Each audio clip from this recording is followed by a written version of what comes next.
Hello and welcome back to the life of a small-time YouTuber. I'm standing in a field, it's windy and there's cars going past here, so I'm really sorry if you can't hear me at any point in this video, but I will try to make it as good as possible. Now if you don't know already, my name's Tish and this is my channel Auto Social UK.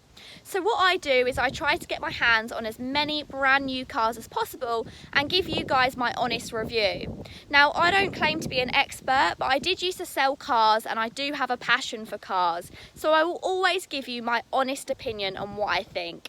So the car that I'm going to be reviewing today is the brand new Skoda Scala.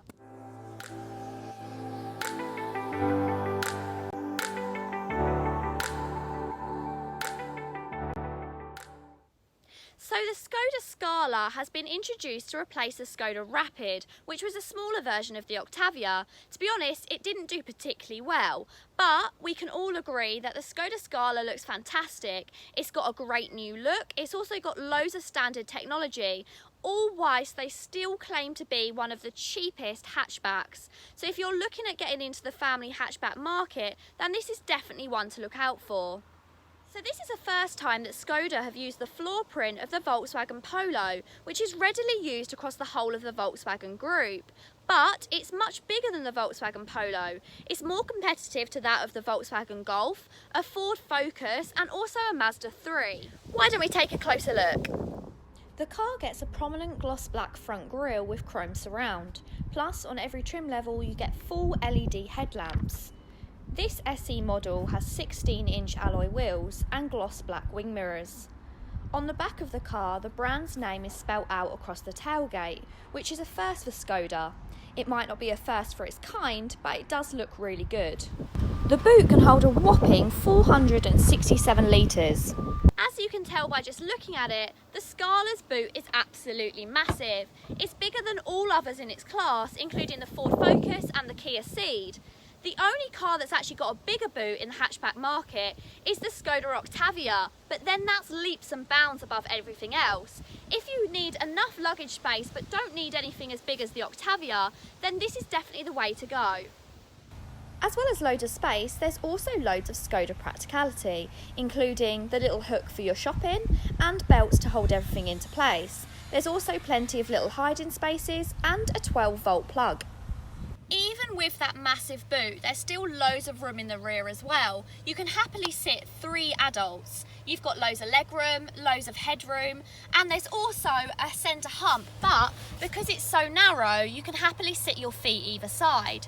There's also plenty of ISOFIX fitments, and there is a part where you can tuck your seatbelt to the side, so when you've got the back seats down, you don't lose your seatbelts.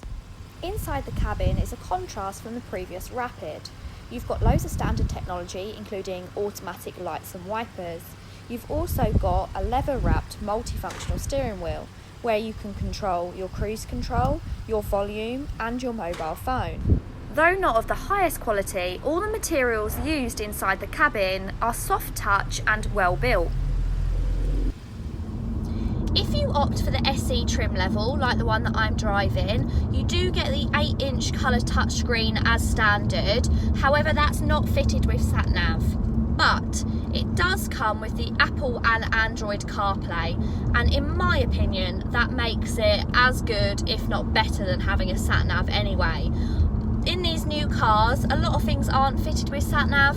Sat-navs become quite outdated quite quickly. You have to go back to the manufacturer to have them updated. They can't really keep on board with all the new roads.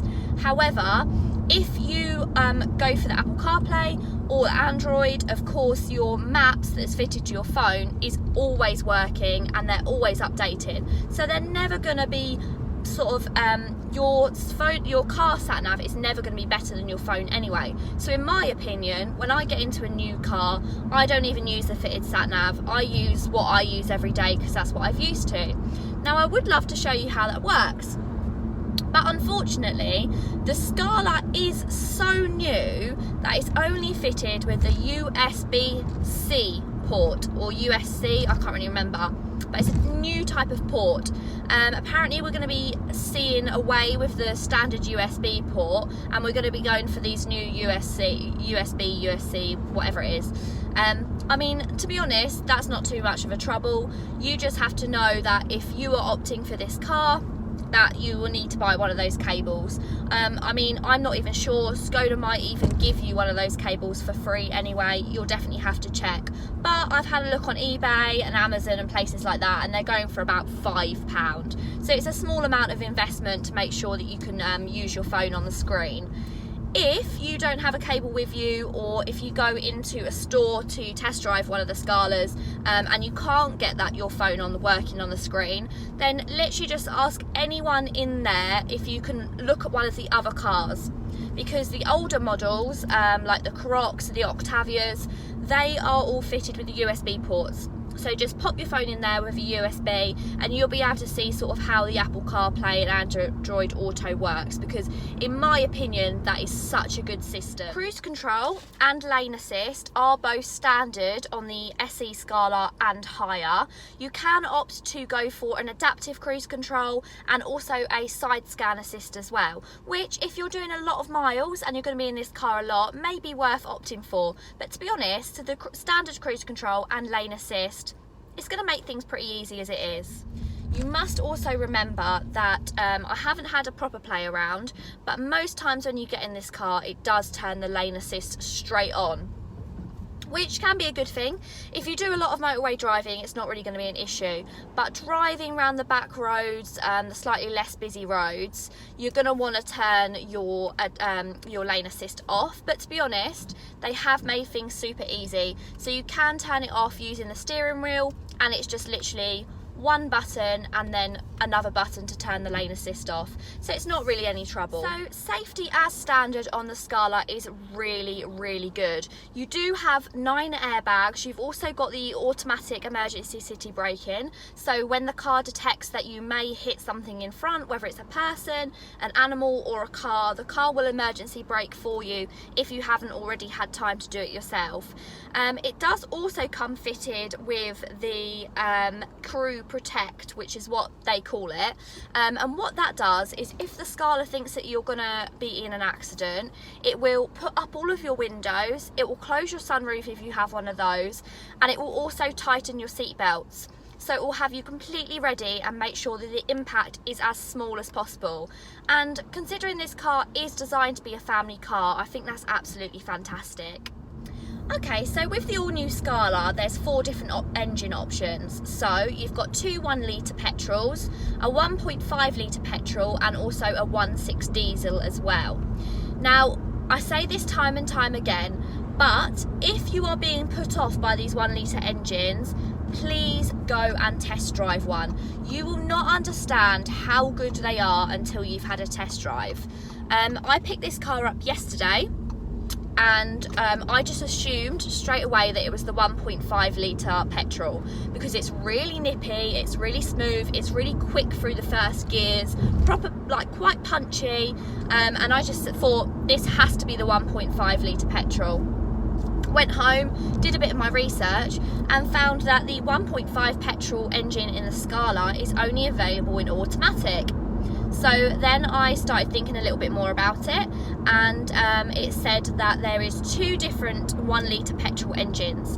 So you've got a 95 brake horsepower 5-speed gearbox, and then you've also got a 1-litre 6-speed 115 brake horsepower.